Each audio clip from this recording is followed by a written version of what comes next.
السلام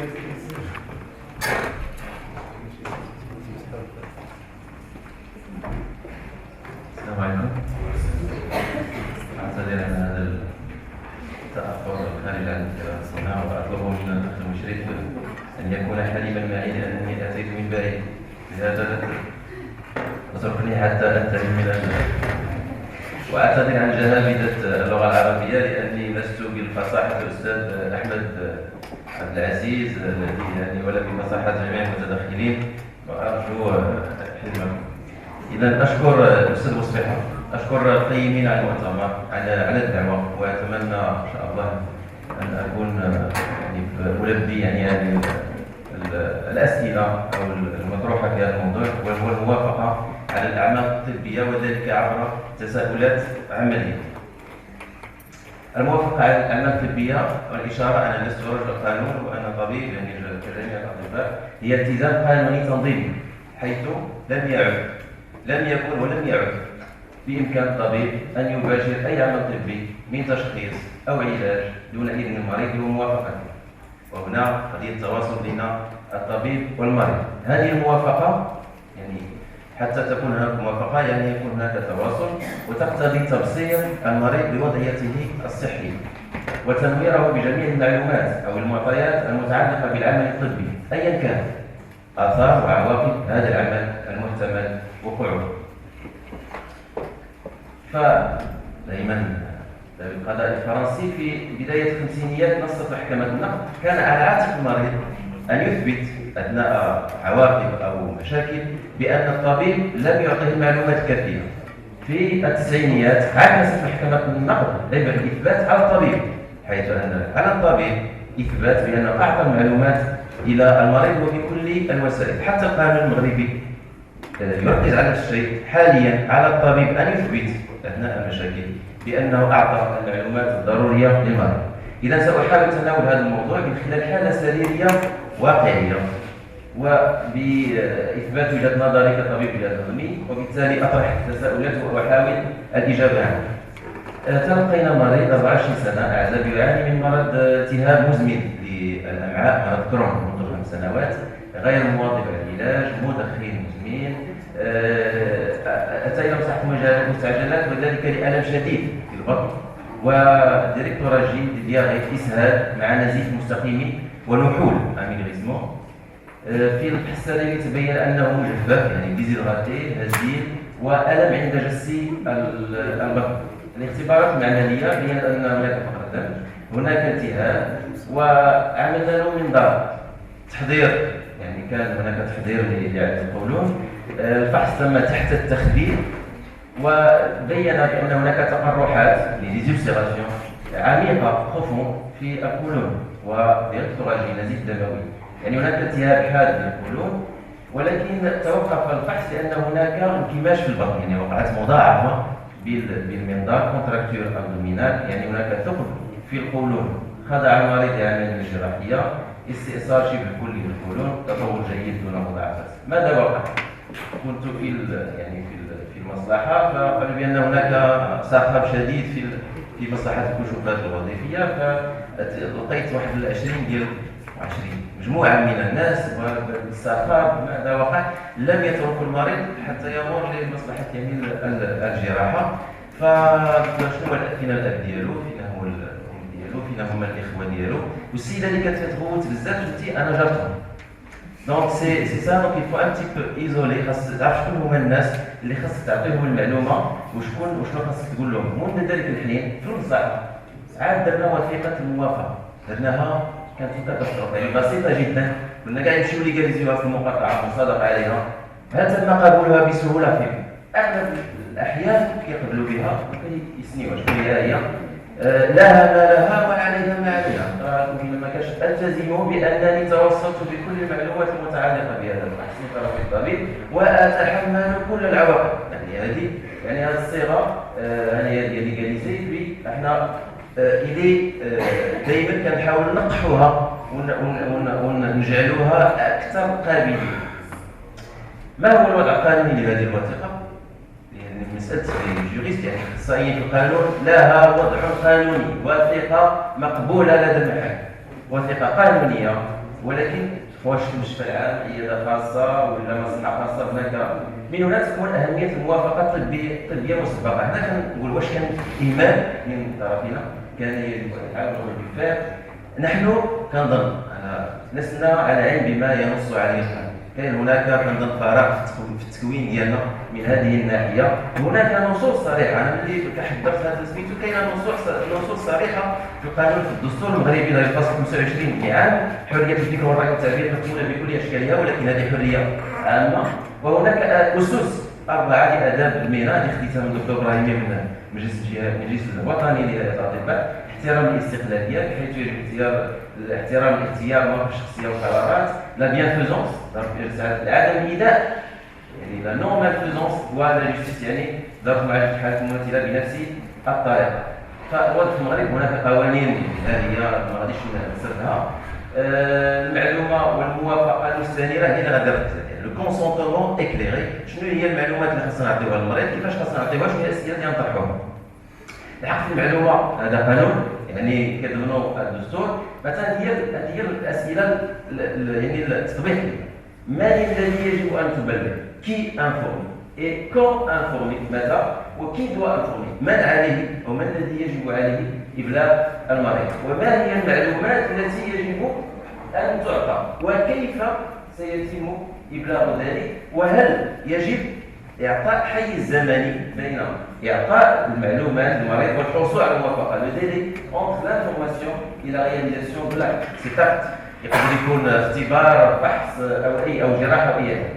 كيف يمكن زيادة فعالية المعلومات المقدمة؟ وي أنت أعطيتي معلومة، كيفاش تضمن بأنها تفهمات؟ هناك قضيه ديال التواصل، تهضر بالجارغون ميديكال، هذا المريض ما غادي يفهم حتى حاجه، تقول راك عطيتي معلومه ولكن كيفاش تاكد بانه فهمها، وكيفيه التحقق بان المعلومات المقدمه قد فهمت جيدا. اذا هناك اجماع بان الموافقه على الاعمال الطبيه هو التزام قانوني تنظيمي يحترم مبدا الكرامه الانسانيه والسلامه الجسديه والمعنويه. اول حاجه كنعطيو لو ميساج اللي كنعطيو للطلبه سي كو او موان نو بانوي، ما تضروش بعد المريض، الا ما نفعتيش ما تضروش، وهذا يتطلب موافقه مستنيره، يعني ان كونسونتمون اكلير. الاولويه من الذي يجب ان تبلغ المريض والمريض او الوسيط اذا كان هناك طفل او ذوي الاحتياجات الخاصه. في بعض الاحيان العائله خصوصا في الحالات المستعجله، يعني المريض كيكون في الانفلوب كتهضر مع العائله. من الذي يجب عليه بلغ المريض؟ الطبيب، وذلك قبل اجراء الفحص، والهدف من ذلك هو تحديد او تاكيد ضروره الفحص. هذه مساله مهمه، واش هذا الفحص اللي باغي ديرو واش إلي اسكيلي انديكي، هذا هو اول حاجه، واش خاصني ندير هذا الفحص، وضمان عدم وجود مخاطر محدده. يجب تقديم هذه المعلومات حتى يعني الا كان صيفط لك المريض جاك من زميل اخر، خاصك تعاود تقدم له هذه المعلومات حتى ولو كانت تتلقاها من طبيب معالج او طبيب اخر. مشكل في الحالات العاجله، وعندنا احنا مشكله في الهيئه ديال الجهويه، يعني مريضه كانت في ليجورجونس حامل عمليه قيصريه وتطلب الامر استئصال الرحم، واش غادي تفيق المريضه باش تسولها ولا غادي تخرج العائله؟ هنا يعني حالات مستعجله ما كتكونش موافقه، يعني كتكون ضروره انقاذ المريضه او المريض. ما هي المعلومات التي ينبغي ان تعطى؟ ينبغي تقديم معلومات شامله للمرضى عن شروط البحث والمخاطر، وحبذا ان يكون هناك نموذج موحد للموافقه الطبيه. كيف يتم ابلاغ المعلومه او توصيل او ايصال المعلومه؟ تفسيرات شفويه، تسليم وثيقه مكتوبه التي قدمت لكم، توقيع هذه الوثيقه. ولكن سولت سيدنا الجوريست قال لي حتى المصادقه ماشي ضروريه، يعني غير الكتابه والتوقيع او البسط كافي، يسمح الى حد ما اظهار ان المعلومات قد اعطيت، ولكن هل هذه المعلومات قد فهمت؟ نعم، من الاحسن اعطاء حيز زمني بين اعطاء المعلومه والحصول على الموافقه، لان هذا الحيز يسمح للمريض العائله بقراءه وفهم الوثائق المقدمه، واتاحه الفرصه ايضا للمريض لطرح اسئله تكميليه. كيفيه زياده الفعاليات؟ هناك تحدث لغه عربيه سهله، لغه لغه تواصل عربيه امازيغيه. المهم هو ان المخاطب يفهم الميساج، يفهم ماذا نريد ان نقول. مثلا الا كنتم غير لوزوفاج شنو كتقولوا له؟ لوزوفاج في الواحد شنو كاين؟ لوزوفاج هذا الماري كيقولوا البلعوم بوحشيشه. دونك خاصك تشوف بوحشيشه في منطقه من في الجهه الشرقيه كيقولوا له بوحشيشه. خاصك تعرف شنو هو، وسينو دي ترسم ها هو لو سيغمون، ها هو فين كيجي تقديم رسومات، ورقه تفسير، افلام، فيديو، كيفيه التحقق من المعلومات المقدمه قد فهمت جيدا. كنطلبوا من الولد ان يلخص ما قيل. من الاحسن ان يكون هناك مرافق، مساعده المرافق وتسجيل المعلومات اعتمادا على مستوى فهم المريض. مثلا ندخل في الحاله ديالنا وقعت هناك مشكل، واش هو خطا ام هو امر وارد؟ اسكو سي اون فوت او بيان سي ان اليرت؟ يجب على الطبيب اعطاء تفسير وتبرير لما حدث. ما خاصش صافي يهرب. يتعين اختيار العبارات المناسبه وان يقدم الدليل على نوعيه المعلومات. هنا كنرجع لسبب الفحص.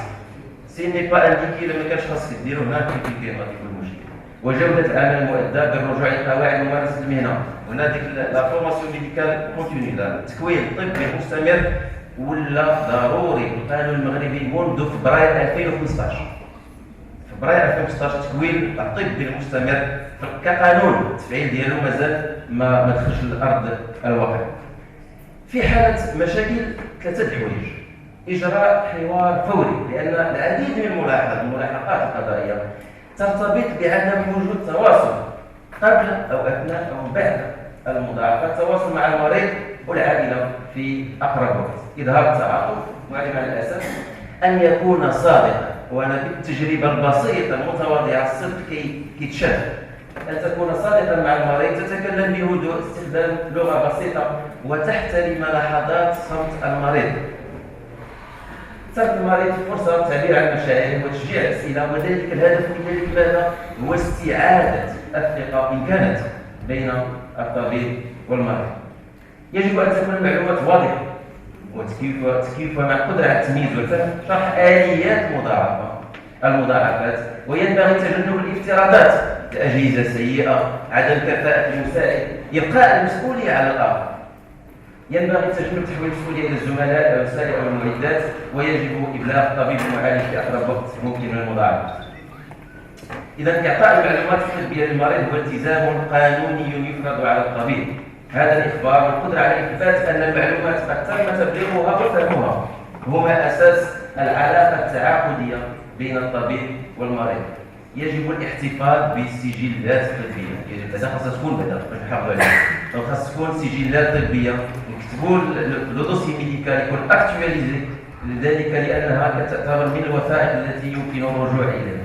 يجب اخذ الوقت بين اعطاء المعلومات للمريض والحصول على الموافقه، مراعاه لي زونتيسيدون دو باسيون، الامراض السابقه للمريض، والقيام بالاعمال التي يمكننا القيام بها. وهنا كل واحد يقول لك يا با دو ميدسان بيان دو شيروجيان يوز يا دي باسيون كو سيبيس. يعني ما كاينش شي اطباء اللي كيقدروا يديروا شي حاجه، راه كاينين مرضى اللي كيتعملوا هذاك الشيء اللي كيديروا الطبيب. هنا واحد النموذج ديال الميديكال كانسل ديال الموافقه الطبيه لوبيتال سان اليزابيث في الولايات المتحده. جبني لي انا اوافق شو المريض اوافق بمحض ارادتي على تلقي الرعايه بالمستشفيات، وقد يتضمن ذلك الخدمات الروتينيه يعني بروغرامي، والخدمات الطارئه ليزورجونس، والاختبارات التي يتم اجراؤها قبل الدخول، والاجراءات التشخيصيه وغير ذلك من التدخلات العلاجيه حسب ما تقتضي الضروره. ويجوز كذلك تقديم الرعايه الطبيه من طرف الطلبه، يعني الشيء من الطلبه من الممرضين والمعالجين والكلينيين وغير المتخصصين، على شرط ان يكونوا خاضعين لاشراف افراد مؤهلين من اعضاء هيئه التدريس او العاملين بالمستشفى. واقر المريض بانه لم يتم تقديم اي ضمانات بشان نتائج خدمات، يعني لو كونترا التعاقد بين الطبيب والمريض ماشي تعاقد على النتائج ولكن على الوسائل، نتائج الخدمات والاجراءات والعلاجات او الفحوص. والغرض من الموافقه بيان كافه الاجراءات المتبعه، والتي ماشي لابد ندير له اي اكزامان اي فحص خاص نعاود ندير هذه الموافقه هنا، والتي لا تتطلب من نموذج موافقه خاصه. هذه مراجع التي اعتمدت عليها واشكرها.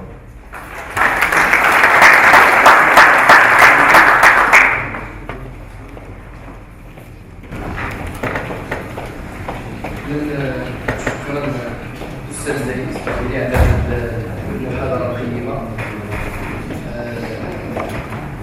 الجانب القانوني كيف يتم الموافقه تكون موافقه مستنيره حول اختبارات الفحوصات، ولربما حتى الانسان فاش يكون مع المريض ديالو كيخصو يطلب منه الموافقات حتى الا بغى يقيس فيه حتى الا بغى يسولو. حنا ربما كيفاش كنتعاملوا مع الناس كنتعاملوا معهم بواحد العفويه، نقدر نقلبوا ونقيسوا بلا ما ناخذ منه حتى الدين ديالو. فربما هذه من بين المسائل اللي كيخصنا ننتبهوا لها.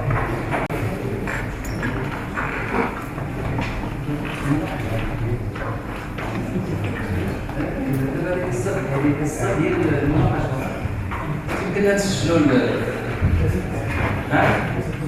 بالنسبه للاسئله. هي المشرفه عند رقم 1 رقم 2 ثالث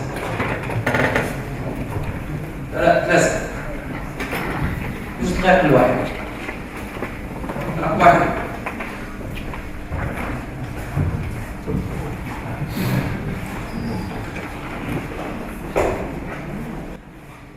شكرا جزيلا على التدخل ديالو. انا تبغيت نشير واحد النقطه مهمه فيما يخص اللي غادي يتكلم عرفنا بالسوق راه انا كنسمعو. لا ما نعرفش. عزيز الماضي استاذ كليه الطب اللي فات قبل ايام كانت مناظره يعني حول من جانب القانوني الشق القانوني كرجال قانون رجال القضاء واطباء حول الإغراء الخطأ الطبي. مادام تكلمنا على الشق القانوني وفي آخر يعني المحاضرة لمسنا يعني أن رجال القضاء غيروا الفكرة ديالهم عن الممارسة الطبية عندنا في المغرب، كما أن رجال يعني الأطباء لمسوا كذلك الصعوبات اللي كتواجه رجال القضاء أثناء البت في قضايا القضايا المتعلقه. فلقاء من هذا وهذا مكسب ديال هذا المؤتمر هو ان رجال الصحه ورجال الاعلام عموما يحسوا بالطبيب اثناء الممارسه الطبيه، وكذلك الطبيب او الاستاذ يعني مهني الصحه يحس يعني بالصعوبات اللي كتواجه الاعلامي لتغطيه حدث معين او كان سلبيا او ايجابيا في الممارسه الطبيه. بالخاصه بالنسبه للمداخله ديال الزهير، المشكل هو تقبل المريض لهذه الموافقه. ان كان يمر بسهوله في القطاع العام فهو صعب، وهذا شارك الاخوه في القطاع الخاص انهم يوافقوا، لان كاين هناك تخوفات، كاين هناك شكوك، وحتى المتدخلين في القطاع الخاص بالنسبه له هو يمكن يفقد مصداقيه اثناء الموافقه على هذا التصريح. هذه كأول مرحله. ثاني مرحله هو صعوبه الفهم. ف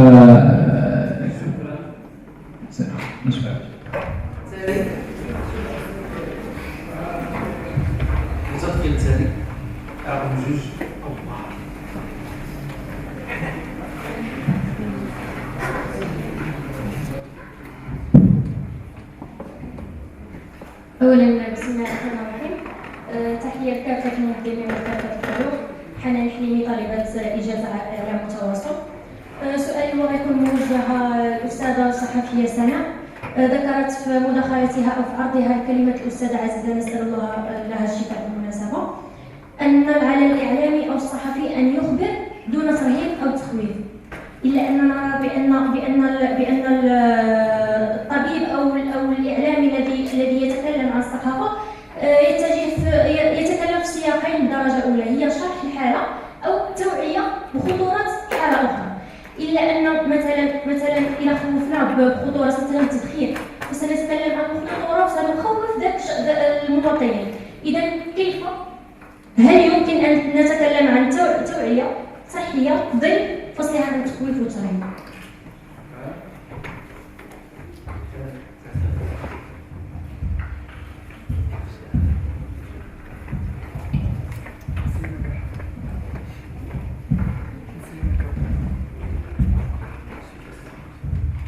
السلام عليكم. يوسف شكرا، طالب بإجازة شعبة علوم الإعلام والتواصل كلية الآداب السادس. سعيد جدا أن نقدم مداخلتي للعرض ديال الدكتور بصفيحة، وهو اقتراح مادام كاين كما قال الدكتور كاين قلة ديال التكوين، قلة التكوين لدى الصحفيين في المجال الطبي وغياب الصحفي المتخصص في المجال الطبي. أنا كنقترح على الدكتور بصفيحة أنه تكون واحد الفورماسيون بالنسبة للصحفيين في هذا المجال هذا، على اساس انه يعرفون بعدد كبير من الامراض ويتعرفوا على القطاع الطبي بشكل كبير، وما نبقاوش حابسين الفضائح ديال القطاع الطبي. يعني كما ولات شي مرة في شي قبيل كنقلوا داك الخبر نوليو كنتكلموا على امراض وعلى اوبئه كبيره، ونوليو حتى حنا شركاء في هذا المجال باعتبار ان حنا عندنا سلطه ومنصه كنتكلموا فيها وكنكتبوا فيها، وما نبقاوش كما قلت حابسين الفضائح والاشكاليات والاختلالات ديال هذه الوزاره واللي ما عمرها ما غتسالي. نوليو كنديو دور كبير في هذا المجال على المستوى الثقافي والفكري ونعرفوا الناس بهذا المجال هذا. وشكرا.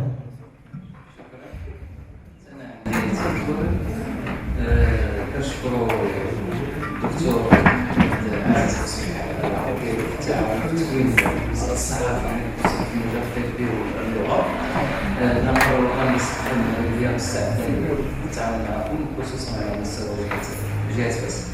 السؤال كذلك الدكتور ساري إسماعيلي: هل يمكن إجراء عملية جراحية للمريض دون علمه نظرا للظروف الصحية الصعبة والاكتفاء برأي العلماء؟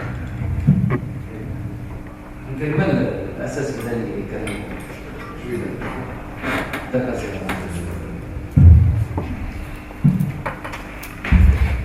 إذا كان عنده أهلية باش ياخذ المعلومة باش يجاوب هو الأولى أنه ياخذ، يعني هو الأولى. ولكن إذا كان في حالة يعني لا تسمح بغيبوبة ولا تسمح له فالعائلة. أنا كنرجع للأستاذ سي كنظن بأن هذه بداية الطريق. حتى حنا كما كنشوف عندنا مشكل كما درناش الوظيفة. إذا ملي وقع المشكل عاوتاني في القطاع الخاص غادي وإذا كان القطاع الخاص تعاون مع القطاع العام، لأن المريض اللي ما كيبغيش يدير الوثيقة في القطاع العام كيمشي للقطاع الخاص وكيقول بأن القطاع الخاص لأن ما كايناش الوثيقة ديال الموافقة. إذا كان يتمشى للقطاع الخاص ويقول لا زينا عندي الوثيقة الموافقة، غادي يقول إذا هذه حاجة. ملي كيمشي للقطاع الخاص ويقول ما كاينش وثيقة وكيقولوا راه تما كيديروا اللي بغاو، دونك راه كيكونوا مضاعفات. هذا هو دونك خاص يكون تعاون. كنظن هذه طريقه، هذه بدايه الطريق، لان نشر الوعي في هذا سميتو ماشي سهل، ولكن بدايه الطريق يعني الخطوه الاولى من اجل هذا المرض. ما عرفت واش جاوبت. كان عندك شي سؤال اخر، ولكن كان غتنفرص فرصه عندي الميكرو الاعلام، لأن كطبيب جهاز الهضمي وأمراض الكبد هناك معلومة خرجت مؤخرا عن دواء جنيس لالتهاب الكبد، معلومة خطيرة جدا بأن تضرب في العمق الدواء المغربي 100%، وتقول بأنه دواء غير فعال. ما يمكنش تعطي معلومة هكذا ومتداولة على نطاق واسع بدون الرجوع لأهل الأمر. ما يمكنش تعطي بأن هناك واحد، وشنو كاين في المقال؟ بأن دواء الولايات المتحدة الأمريكية هكذا أكثر فعالية. إذا رجعت للمهنية الصحة وهنايا عندي الزملاء ديالي في هذا، هادشي ما كاينش. لا، لست هنا لأدافع عن مختبر أو مختبر، لأن ماشي غير واحد اللي دايرو، دابا راه جايين بزاف، خصنا نشجعوا هادشي.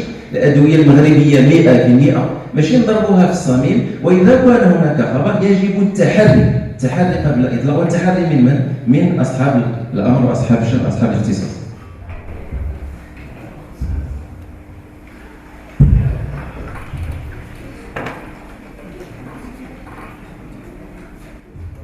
شكرا على هذاك الشيء نشاط.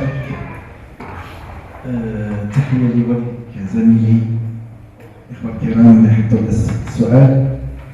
ماشي حطوا السؤال يعني تفصيل. نحن مستعدون قال له ضرب حساب العود. جاوبت واحد الطلب من هنا للبار، قال له ولكن خص العود. احنا عندنا الاستطاعه ان شاء الله. الاستاذ البياز اللي اشرف على العمليه الاولى والتدريس والتحضير ديالها في اطار يعني كليه الطب والصيدله ديال فاس فيما يخص التعليم الاصيل. دابا غنستلموا التجربه ديالهم وربما نبداو بفاس لان موجود هنا اكبر عدد من الاطر الطبيه اللي خاضت التجربه عند طلبه ديال التعليم الاصيل عندهم ماده بعدا يمكن نضيفوا عليها. و كاين واحد من جهه اخرى كاين اطر صحفيه مهتمه بالامر، فهمتي، كاين طلبه مهتمين بالامر، يعني كاين بزاف الامور اللي والله غير الاطار القانوني ديالها ونقروا التجربه، ولكن من الاحسن هنايا خصها تنجح هنايا ان شاء الله. وحنا راه الاشاره حنا خاطر حنا راه عاونا في الامور الاداريه والمسائل، حنا راه الاشاره والبياز نكتبوه باش يعطينا التجربه ديالو ويسهر معنا على القضيه ونكملوا ان شاء الله. راه الاشاره مرحبا. شكرا. شكرا على السؤال. بالنسبه للتهويل، يعني العمل الصحفي بين التهويل والتهوين، ملي كيكون في القطاع الصحي كيكون مساله خطيره لان عندها علاقه بالصحه ديال المواطنين بشكل مباشر. هل يمكن فصل مثلا التوعيه الصحيه عن الطهي؟ عطات مثال السائله حول مثلا التدخين، واش ما نتكلموش على التدخين يقتل وهذا باش ما نخوفوش الناس، هذا الامر مختلف جدا. ملي كتكلمي على التدخين مثلا على شي امور اخرى من هذا القبيل، فانت كتقدمي حقائق، كتقدمي ان التدخين كيتسبب في هذه الامراض هذه، يؤدي الى كذا الى كذا. ملي تشتغلي كتشتغلي استنادا على حقائق وعلى معطيات علميه موثوقه متاكد منها. هنا لما تكلمت انا على التهويل والتهويل، هنا تكلمت على عطيت مثال ديال الازمات الصحيه. مثلا ملي غنتكلموا على مثلا مؤخرا كان الاشكال ديال الدجاج، كان الدجاج فيه مرض عدوى مرض معين كتنتقل، بعض الجمهور او المواطنين انتشر بيناتهم الفزع لدرجه انهم امتنعوا عن تناول الدجاج. بعض الصحف كتكتب بان الدجاج يقتل، بان كذا، يعني وكانت حقائق غير صحيحه. هنا ملي كنهول دون استناد الى حقيقه، هنا كيكون عندي المشكل لاني انشر الفزع بدون داعي وبدون جدوى، والامر يتسبب خسائر كثيره. ولكن لما غنشر الحقيقه، اذا كان الامر خطير خصو يكون خطير بادله، كان الامر عادي خصو يكون عادي بادله، كان الامر بسيط خصو يكون بسيط بادله، ونستند على الناس المتخصصه. هادشي فاش كنت في الاخر انا قلت بان الصحفي هو وسيط، ما نحقوش هو يقول الحكم والراي ديالو ويقيم هذا الشيء خطير، هذا الشيء سيقتل، هذا الشيء هكذا، بالاستناد الى مصادر غير دقيقه وغير علميه والمصادر غير مؤهله. اذا انا وسيط ما بين الفاعلين الصحيين اللي عندهم الحقيقه وما بين الجمهور، وهذه مسؤوليه ينبغي ان يؤديها الصحفي لانه سيتحمل مسؤوليه نشر